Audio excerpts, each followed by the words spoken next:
Kali ini kita akan berbicara sebuah komunitas lagi nih. Rekan-rekan semua, sudah gimana dengan komunitas yang dijalani saat ini? Apa saja manfaat yang telah kalian peroleh ketika berada di dalamnya, baik terhadap diri sendiri dan juga orang lain? Bagian ini juga udah pernah kita bahas ya di video sebelumnya. Nanti boleh ditonton juga ya. Ya, mungkin sudah banyak hal yang telah kita nikmati di dalam komunitas yang saat ini sedang kita jalani. Tapi kita perlu ingat bahwa ada hal-hal yang harus memang kita terus boleh perhatikan agar komunitas kita tetap menjadi komunitas yang memberikan dampak positif bagi diri sendiri maupun bagi orang lain. Nah, sebentar kita akan belajar dari firman Tuhan yang tertulis dalam 1 Tesalonika pasal yang ke-5, ayatnya yang ke-11 sampai ayatnya yang ke-15. Begini firman Tuhan, "Karena itu nasihatilah seorang akan yang lain, dan saling membangunlah kamu seperti yang memang kamu lakukan. Kami minta kepadamu saudara-saudara, supaya kamu menghormati mereka yang bekerja keras di antara kamu, yang memimpin kamu dalam Tuhan, dan yang menegur kamu. Dan supaya kamu sungguh-sungguh menjunjung mereka dalam kasih, karena pekerjaan mereka. Hiduplah selalu dalam damai seorang dengan yang lain. Kami juga menasihati kamu, saudara-saudara, tegurlah mereka yang hidup dengan tidak tertib. Hiburlah mereka yang tawar hati, belalah mereka yang lemah, sabarlah terhadap semua orang. Perhatikanlah, supaya jangan ada orang yang membalas jahat dengan jahat, tetapi usahakanlah senantiasa yang baik terhadap kamu masing-masing dan terhadap semua orang. Persekutuan atau komunitas orang percaya adalah sebuah komponen penting dalam menjalani kehidupan yang serupa dengan Kristus. Tidak adanya keterhubungan yang diperoleh dari waktu yang dihabiskan bersama saudara-saudari seiman, kita akan melewatkan banyak manfaat dari kehidupan sebagai orang percaya.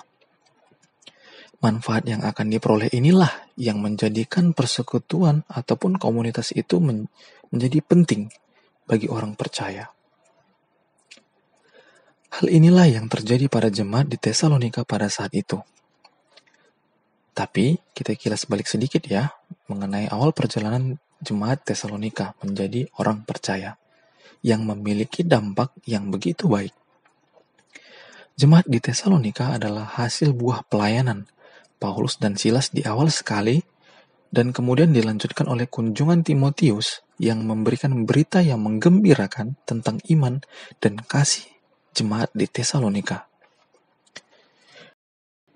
Di awal pelayanan Paulus dan Silas berkunjung ke Tesalonika yang tertulis dalam Kisah Para Rasul 17 ayatnya yang keempat, dikatakan bahwa Tuhan menganugerahkan banyak orang yang percaya dan menggabungkan diri dengan Paulus dan Silas. Bahkan sejumlah besar orang Yunani yang takut kepada Allah, dan tidak sedikit perempuan-perempuan terkemuka yang percaya kepada pemberitaan itu.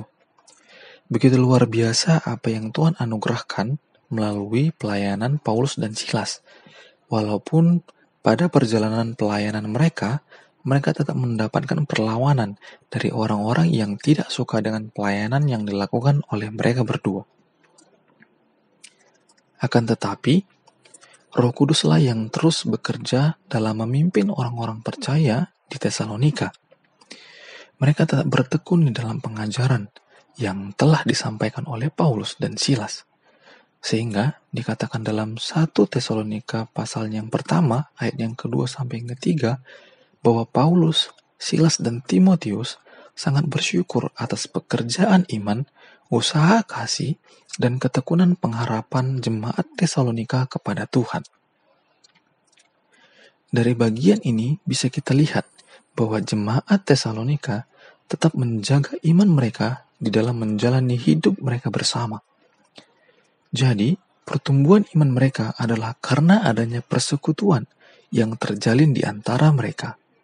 Berbagi hidup dan berbagi cinta kasih yang berasal daripada Tuhan, itulah yang terjadi di dalam hidup mereka. Kemudian dikatakan juga pada pasal 1 ayatnya yang ke-7 bahwa jemaat Tesalonika menjadi teladan untuk semua orang percaya di wilayah Makedonia dan Akhaya. Dari sini kita bisa melihat bahwa sungguh luar biasa dampak yang diberikan oleh jemaat Tesalonika di dalam kehidupan komunitas mereka. Dampak yang diberikan bukan hanya pertumbuhan iman mereka secara pribadi, tetapi kehidupan kerohanian mereka dapat menjadi teladan bagi orang lain. Pertanyaannya adalah, kok bisa mereka seberpengaruh itu? Baik untuk pertumbuhan iman secara pribadi, kelompok, dan orang lain juga ya. Seperti yang dikatakan dalam 1 Tesalonika pasal yang ke-5, ayatnya yang ke-11, karena itu nasihatilah seorang akan yang lain, dan saling membangunlah kamu seperti yang memang kamu lakukan. Nah, kata-kata seperti yang memang kamu lakukan di sini menjadi parameter kita untuk melihat ternyata jemaat Tesalonika memang sudah melakukan hal itu di dalam kehidupan mereka bersama sebagai orang percaya.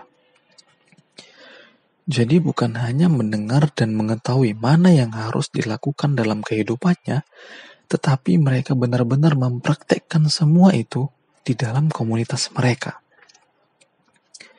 Kemudian kita juga bisa melihat bahwa Paulus dalam suratnya kepada jemaat Tesalonika memberikan nasihat-nasihat dalam pasal 5 tadi mengenai apa yang harus mereka terus kerjakan di dalam kehidupan persekutuan mereka.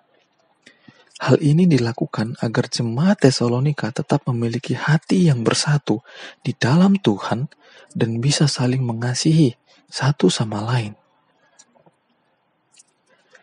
Nasihat Paulus bukan hanya ditujukan agar mereka bertumbuh di dalam komunitas mereka saja, tetapi juga memiliki dampak terhadap semua orang, seperti yang dikatakan dalam ayat 15.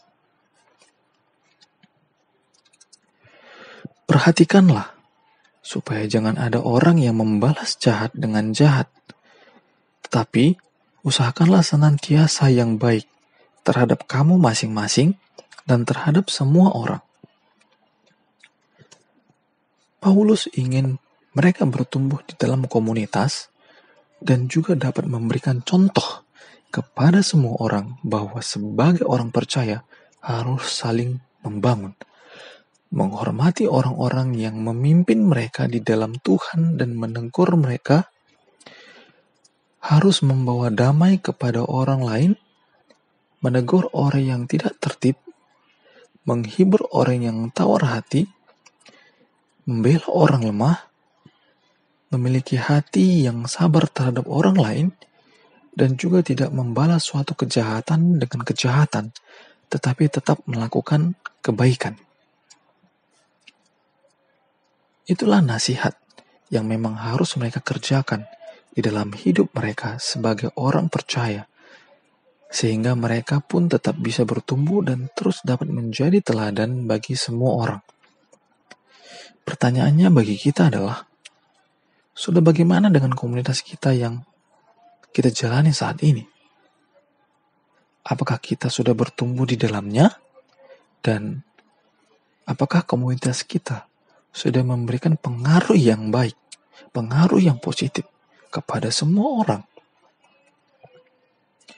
Tentu ini menjadi sebuah alarm bagi kita, sehingga kita bisa melihat sudah sejauh mana komunitas kita memberikan pengaruh yang baik terhadap diri sendiri dan juga semua orang. Dan jangan pernah menutup mata mengenai sebuah manfaat yang harus diberikan bagi diri sendiri dan juga orang lain ketika kita sedang berada di dalam sebuah komunitas.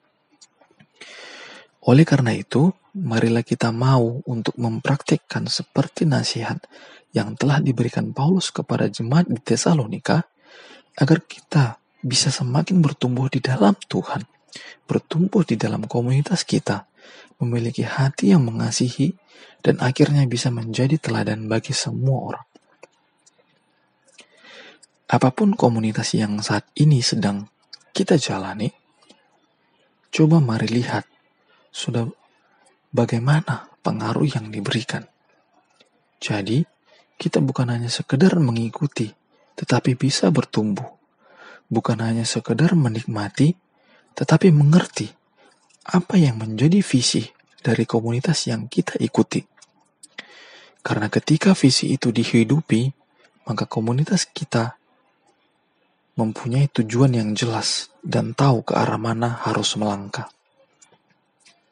Jadi, marilah kita senantiasa mendoakan komunitas kita dan minta jugalah tuntunan Roh Kudus agar kita pun dimampukan untuk mengerjakan sama seperti nasihat Paulus tadi di dalam kehidupan kita berkomunitas, sehingga kita bisa memberikan dampak yang positif di dalam maupun di luar komunitas kita. Dan ingatlah, berbagi hidup di dalam persekutuan ataupun komunitas adalah komponen penting agar iman kita bisa bertumbuh dan menjadi berkat bagi semua orang. Amin. Inilah yang dapat aku bagikan ke rekan-rekan semua. Biarlah kiranya firman yang disampaikan dapat dinikmati dan menjadi berkat bagi kita semua. Terima kasih sudah menonton. Selamat berjumpa di video selanjutnya. Tuhan Yesus memberkati. Shalom.